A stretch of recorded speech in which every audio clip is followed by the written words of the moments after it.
Bon matin, bon dimanche à vous qui aimez le yoga.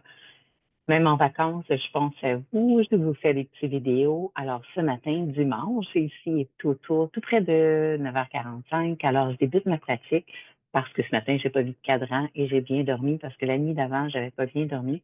Quand on est en voyage, en déplacement, des fois le challenge du décalage horaire, ça fait une différence. Alors, hier, j'ai repris quelques heures de sommeil que j'avais perdues durant la semaine. Bon matin.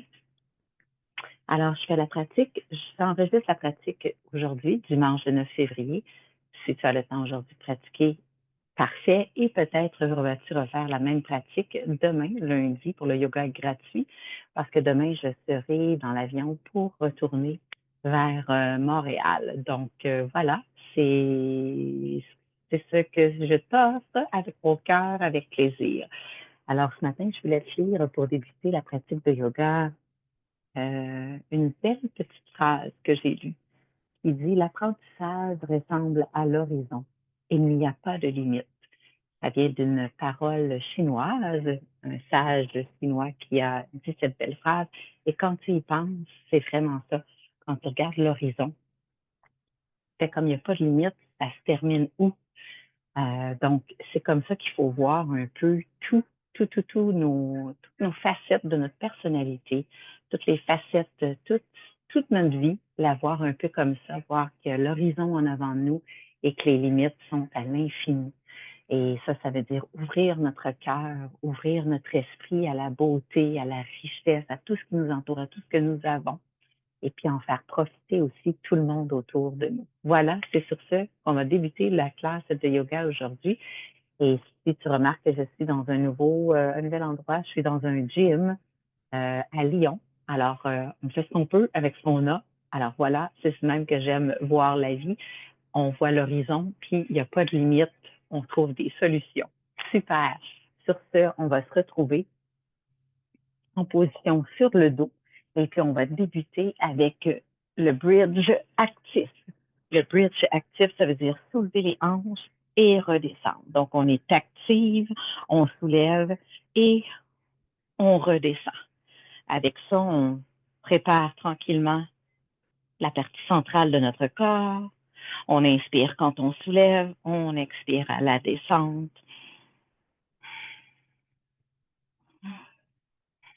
Trois autres. Et puis, on vient s'asseoir sans se donner d'élan, sans momentum. On essaie de venir s'asseoir avec Navasana. Vous connaissez bien cet exercice. Sans momentum, ça veut dire sans élan, pour bien stimuler la gaine abdominale. En fait, quand je dis stimuler, c'est aussi l'utiliser, sentir que oui, j'ai forcé avec le corps. Voilà, 3, 2. Et on s'assoit avec les jambes complètement allongées pour faire Paschimottanasana, inspire, et viens faire une flexion ici vers l'avant. Oh my God, que ça descend pas bas ce matin. Hier, dans mon cas, j'ai resté assise pas mal toute la journée. On a fait du taxi à partir de Val-d'Isère. Après, on a fait du train. Et c'était pas un train rapide. Alors, on est arrivé en fin de journée. C'est que là, ce matin, oh my God, ça va faire du bien le yoga. Tranquillement, tranquillement, mon corps se réveille. Peut-être ressentez-vous la même chose. On reprend notre premier exercice. Donc, on se couche sur le dos et hop, soulève les hanches. Si ta respiration n'est pas bien programmée, prends le temps de te concentrer.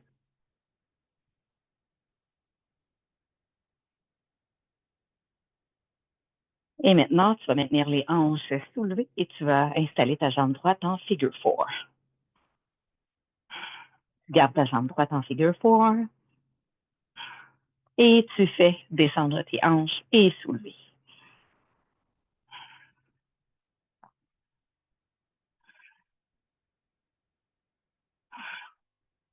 Deux autres. Et puis, on ramène les genoux sur la poitrine. On revient s'asseoir sans momentum, sans élan. Oh, des fois, on doit retourner. Et on vient s'asseoir. Navasana. Peut-être déplier les jambes. Peut-être les garder fléchis. Peut-être même déposer les pieds sur le sol, dépendamment de comment ça se passe pour toi. Choisis ton option. 3, 2. Et on plie la jambe droite comme celle-ci. Et on vient faire un figure four avec une jambe seulement ici au sol. Et on ajoute à ça un forward fold. Oh, ça fait du bien. C'est un petit peu plus facile quand on a juste une jambe, si tu remarques. On va un tout petit peu plus bas. Ici, au niveau des hanches, il y a un petit peu plus de mobilité. Alors, on prend le temps de savourer ce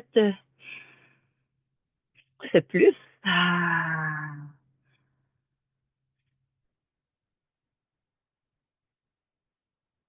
Et encore une fois, tu vois, on prend le temps de savourer, on prend le temps, on donne le temps à notre corps de savourer, comprendre, déguster ce qu'on lui fait faire. On reprend la posture du Navasana et on retourne au sol. On va aller faire l'autre côté. On commence par soulever les hanches, quelques répétitions.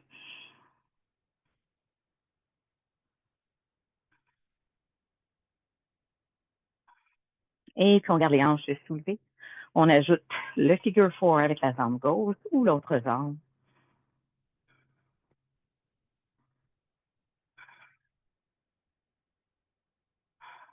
Et on y va avec les mouvements actifs. Descend et relève. Pose bien avec ton pied droit. On sent qu'on fait bien travailler la jambe droite. Essaie de soulever toujours un peu plus haut. Et puis, on retourne au sol. On revient s'asseoir avec Navasana. Oh, ça sera notre warm-up qui sera bientôt terminé. On vient s'allonger, jambe gauche en figure four. Amène les bras jusqu'en haut et expire. Oh, pour moi, ce côté-là est beaucoup plus accessible, beaucoup plus de confort, beaucoup plus de liberté. Mon côté droit est toujours un tout petit peu plus stiff.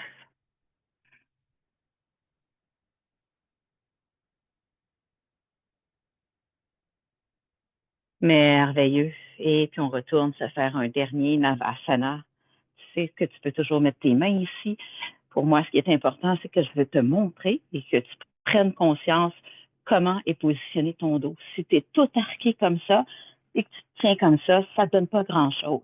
Par contre, si tu éveilles comme ça la partie supérieure de ton dos, tu colles tes omoplates, tu vas sentir la différence. Et maintenant, tu vas pouvoir travailler sur ta structure ici entière à partir du coccyx jusqu'au crâne. Quand je parle de structure, je parle du squelette.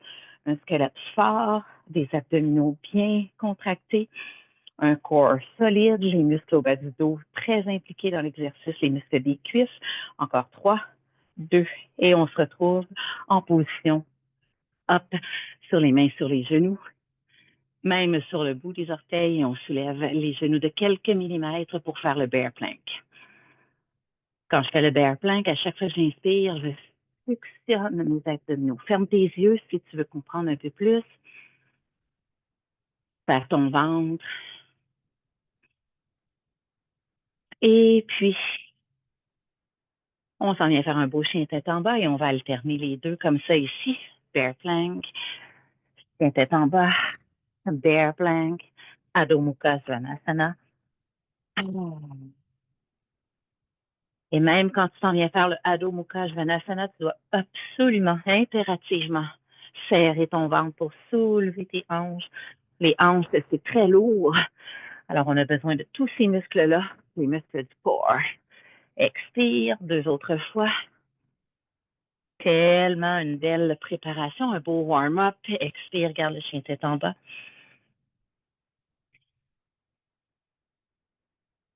Alors, tu peux jouer à déplacer tes pieds, mais tes mains, tu les gardes exactement comme elles sont là. Les mains, ils sont bien positionnées, les coudes pointent plus vers l'arrière.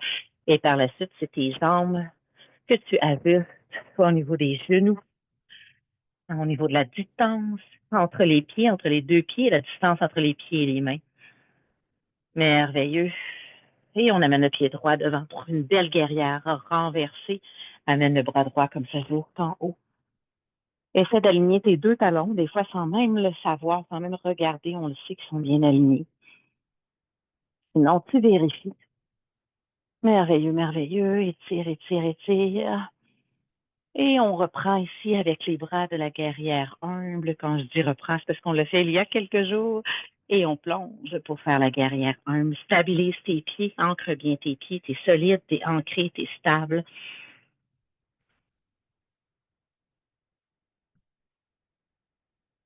Et puis hop, on dépose les deux mains chaque côté du pied droit.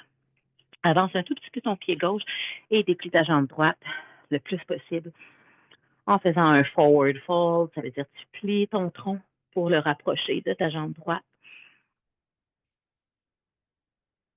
Ajuste tes hanches pour ressentir un étirement dans le bassin, peut-être plus à l'arrière de la jambe droite, dépendamment de chaque personne. Et puis on se retrouve dans le bear plank. Et expire, chien tête en bas. 3 autres fois, inspire, bear. Expire. Oh, que ça fait du bien aux épaules, aux hanches, aux genoux, aux chevilles. Une dernière fois, on en a fait 4.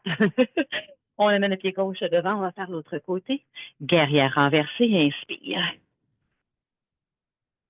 Encore une fois, tu peux déplacer ton pied qui est à l'arrière. C'est tout le temps une belle stratégie. On y va avec la guerrière humble. Vas-y avec tes bras ici. Expire.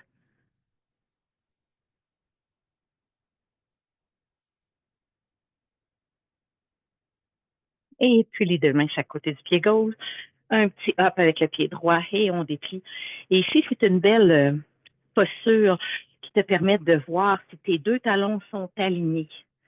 Alors, on les ajuste. C'est pas grave là, à mourir, mais quand même le plus près possible dans un bel alignement. Et par la suite, tu ajustes tes hanches pour sentir quelque chose dans ta jambe c'est la jambe qui est à l'avant.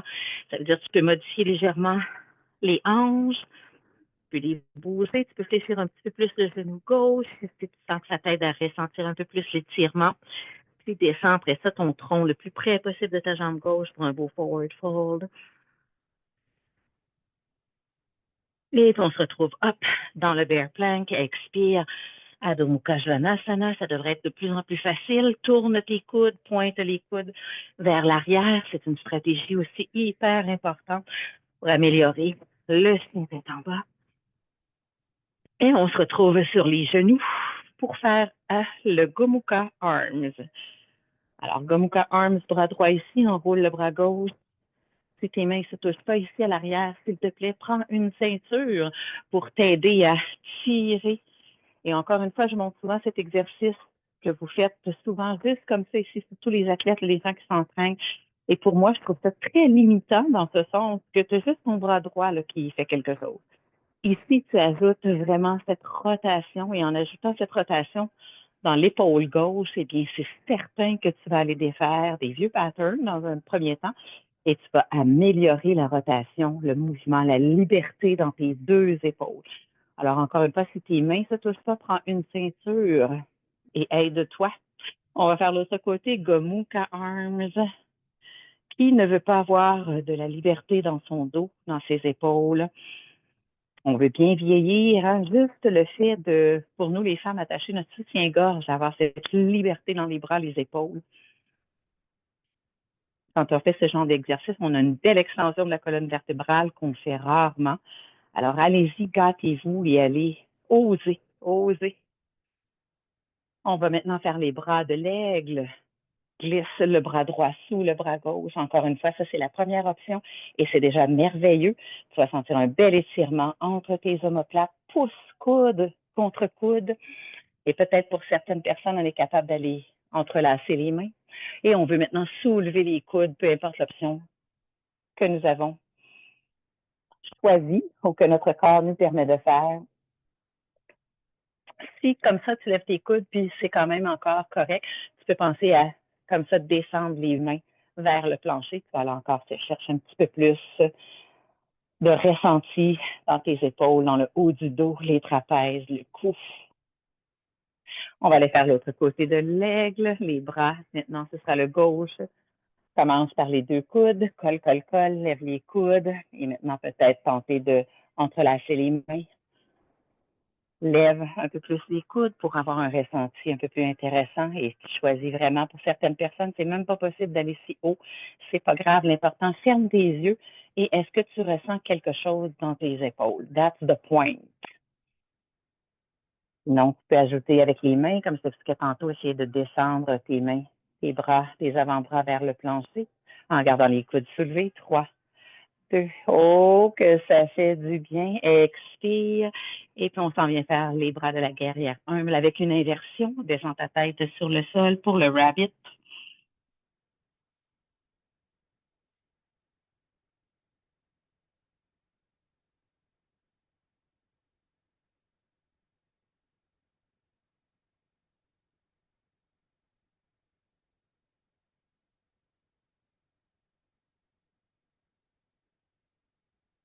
Et puis, on revient sur les mains sur les genoux pour le bear plank. On va aller refaire les mêmes exercices qu'on a fait tantôt en position debout. Guerrière renversée, guerrière humble et le Parsvottanasana qui est un triangle avec les jambes. Et on va ajouter tous les mouvements de bras qu'on vient de faire ici en position assise sur les genoux. Donc, bear plank, expire, chien tête en bas, haut, qu'on ressent ce travail dans nos épaules. Alterne encore pour 3 fois. Expire. Une dernière fois. Et on va rester dans le chien tête en bas. On amène le pied droit devant. Et c'est parti pour la guerrière humble. On commence avec, pas la guerrière humble, pardon, la guerrière renversée avec le bras régulier, la formule régulière de la guerrière renversée. Et maintenant, on ajoute avec le bras gauche et le bras droit, les bras de Gomukhya Arm. Encore une fois, tiens ta ceinture pas loin.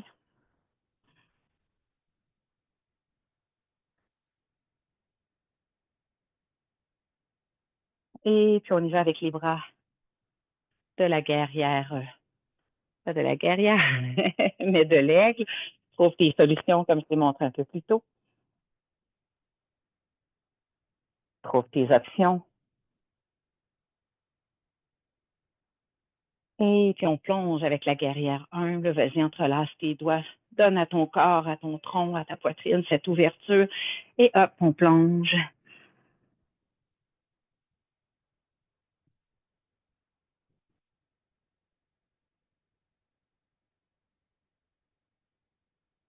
Et puis, on dépose les mains. Hop, chaque côté du pied droit. On ramène le pied gauche légèrement un peu plus près. Et puis, on y va. On étire. Alors, pour certains, ici, moi, j'ai ajusté. Peut-être que c'est quelque chose qui t'intéresse. J'ai gardé juste ma main gauche sur le sol.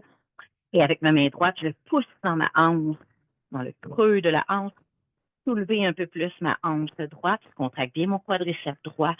Et là, je suis en business. Oh, que ça tire bien. Je vais même ajouter ici une torsion. Je soulève maintenant le bras droit. Je tourne mon tronc vers la droite. Fais attention de garder tes doigts pointés vers le plafond. C'est ton tronc qui doit tourner, non pas ton bras qui doit s'éloigner. Ça, c'est une grande différence. Yes, oh, que ça tire bien. Et on se retrouve dans le bear plank. Expire, chien tête en bas. Alterne pour 4 autres répétitions. Et on s'en vient faire le côté gauche. Pied gauche, guerrière renversée. Inspire.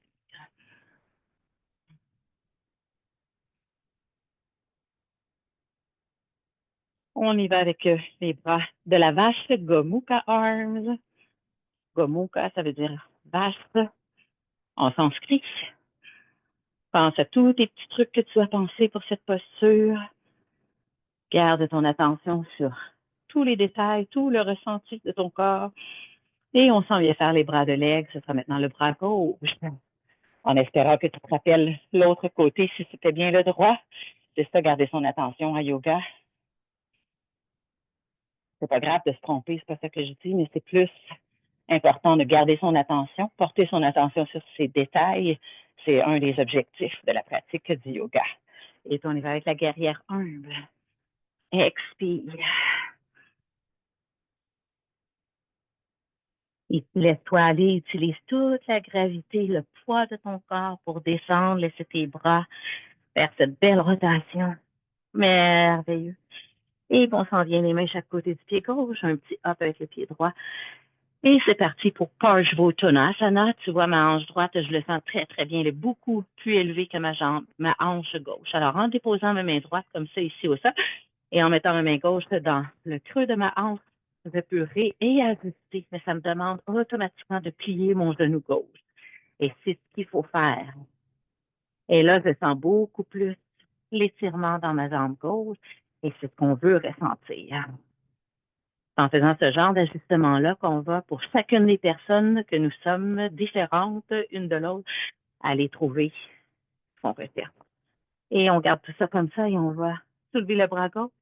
Et encore une fois, je l'expliquais tantôt, tu veux pas que ton bras soit là puis que ton tronc regarde vers le plafond. C'est pas ça la torsion. Une torsion, c'est le tronc qui tourne. Là, tu as vu la différence. Et quand tu es capable de regarder vers le plafond, tu peux vraiment constater l'alignement de ton bras qui doit être aligné avec le bras droit. Donc, le bras gauche qui est en haut doit être aligné avec le bras droit et c'est ton tronc qui continue de tourner. Oh, que ça fait du bien. 3, 2, et on revient dans le bear plank. Expire, tiens tête en bas. 2 autres fois. Et puis, on se retrouve maintenant dans la planche. Tu vas pouvoir voir la différence entre le bear plank et la planche.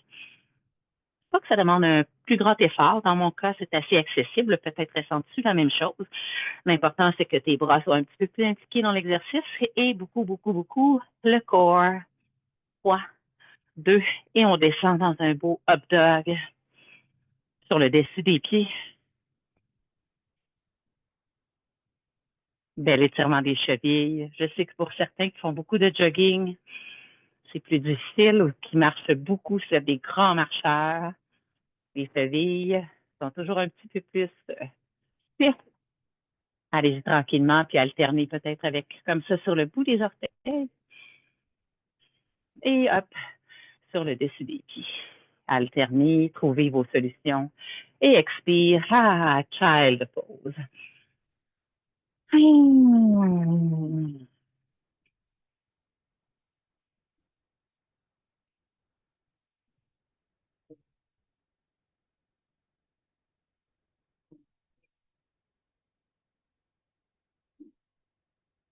Merveilleux. On se retrouve sur les genoux.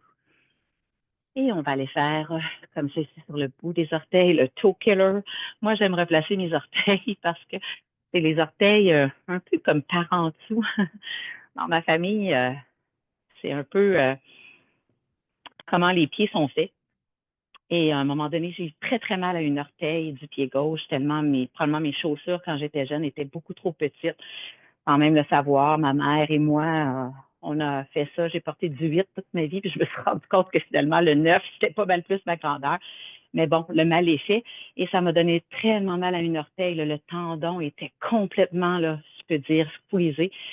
Et en continuant de faire mon yoga, ce genre d'étirement-là, et en changeant bien sûr mes chaussures, j'ai réglé le problème et merci, Dieu soit loué.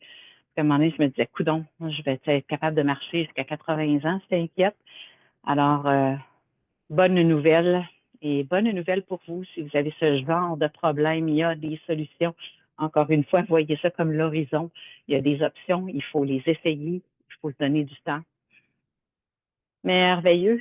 On peut relâcher ça parce que c'est pas pour rien que ça s'appelle le toe killer. Et on termine avec un beau Virasana. J'ai choisi cette option, mais vous le savez, vous pouvez faire des options qui vous conviennent plus, s'asseoir sur un coussin si c'est suffisant pour toi. J'ai même des clients qui ont 3 blocs en dessous de leurs fesses, tellement ils ne peuvent pas descendre. Donc, va trouver ton option, va trouver ce qui te convient, va trouver ce qui te fait du bien. Et juste un petit étirement comme ça ici, sinon, peut-être que c'est pas possible.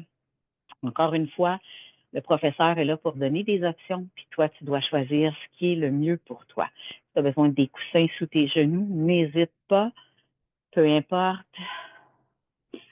Alors ici, c'est le devant, le dessus des cuisses qui étire, puis quand on s'incline un peu vers l'arrière, c'est vraiment les psoas. Moi, dans mon cas, c'est les psoas. On peut descendre un peu plus, comme ça ici, il y en a même qui sont capables de s'allonger complètement sur le dos. Encore une fois, vas-y, fais des essais, mais si tu sens une douleur intense, c'est pas bon signe, c'est surtout pas ça que tu recherches. Le yoga, c'est tout, tout, tout, sauf te blesser. Alors, le yoga, c'est se faire du bien. Le yoga, c'est changer notre dynamique dans notre tête, être positive et amener ce positif autour de nous. avec des sourires, avec des beaux mots, avec du respect, avec du non-jugement. Et puis on revient s'asseoir. Oh, oh, oh, oh, oh, oh, oh, oh, oh. Et puis ici, on termine avec cette magnifique posture et on expire pour un beau forward fold. Alors aujourd'hui, on a fait bouger notre colonne vertébrale dans toutes les directions, parce qu'une colonne vertébrale, ça bouge dans 6 directions. Flexion, extension, c'est quand on va vers l'arrière, on creuse le dos un peu plus, côté, côté, et les torsions.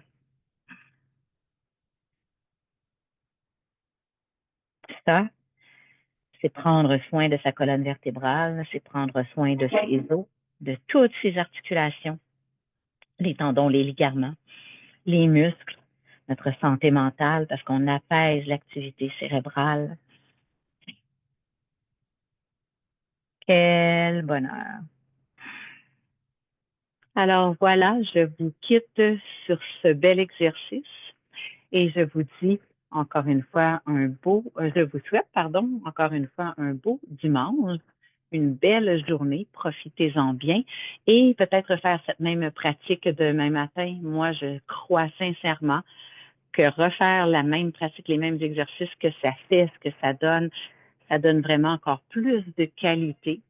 Et aussi, c'est le fun parce qu'on voit le progrès qu'on fait dans les postures. Et ça, c'est très, très enrichissant pour ici, notre cerveau. Ça nous fait du bien et on a besoin de ça. Et encore une fois, comme je vous disais, demain, c'est parce que je prends l'avion pour retourner au Québec. Alors, je vais faire quelques échauffements. C'est certain, je vais bouger un peu à l'aéroport, mais je ne sais jamais comment ça se passe. Donc, j'ose pas trop planifier parce que des fois, il y a des imprévus. Alors, sur ce, encore une fois, bonne fin de journée.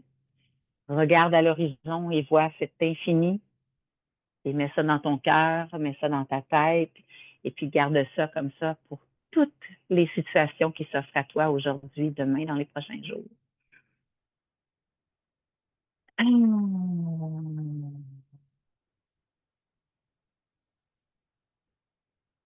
On amène les pouces sur le troisième œil. On s'incline vers l'avant pour Namasté, qui veut dire la lumière en moi reflète la lumière en toi. Et ça, c'est le respect. Le respect des autres autour de nous, le respect de ce que les gens disent. Des fois, quand ma tête part puis dit, oh mon Dieu, qu'est-ce que la personne est en train de dire? Je suis pas d'accord avec ça ou c'est pas ma philosophie. Je me dis ici, Lynn, stop, stop et écoute ce que la personne a à dire. Respecte cette personne et essaie de voir qu'est-ce qu'il y a dans cette conversation qui pourrait pas m'alimenter positivement, au lieu de partir de dire, ah mon Dieu, le temps entendu, qu'est-ce qu'elle a dit, qu'est-ce que c'est ça, puis elle vient de où, puis c'est quoi cette affaire-là. Stop. Stop cette petite phrase, stop cette pensée. Ça, c'est du jugement quand on pense ça et c'est ça qu'on veut arrêter dans notre tête. Et écoute, prends le temps d'écouter, prends le temps de comprendre, parce que cette personne pourrait avoir le même feeling quand toi tu parles. Quand je dis toi, je dis moi. Alors, c'est le fun d'inverser les rôles, de dire shut up la bouche, mais aussi dans la tête. Yes! Je te souhaite encore une fois une excellente journée à tout le monde et au plaisir de vous revoir très bientôt. Salut!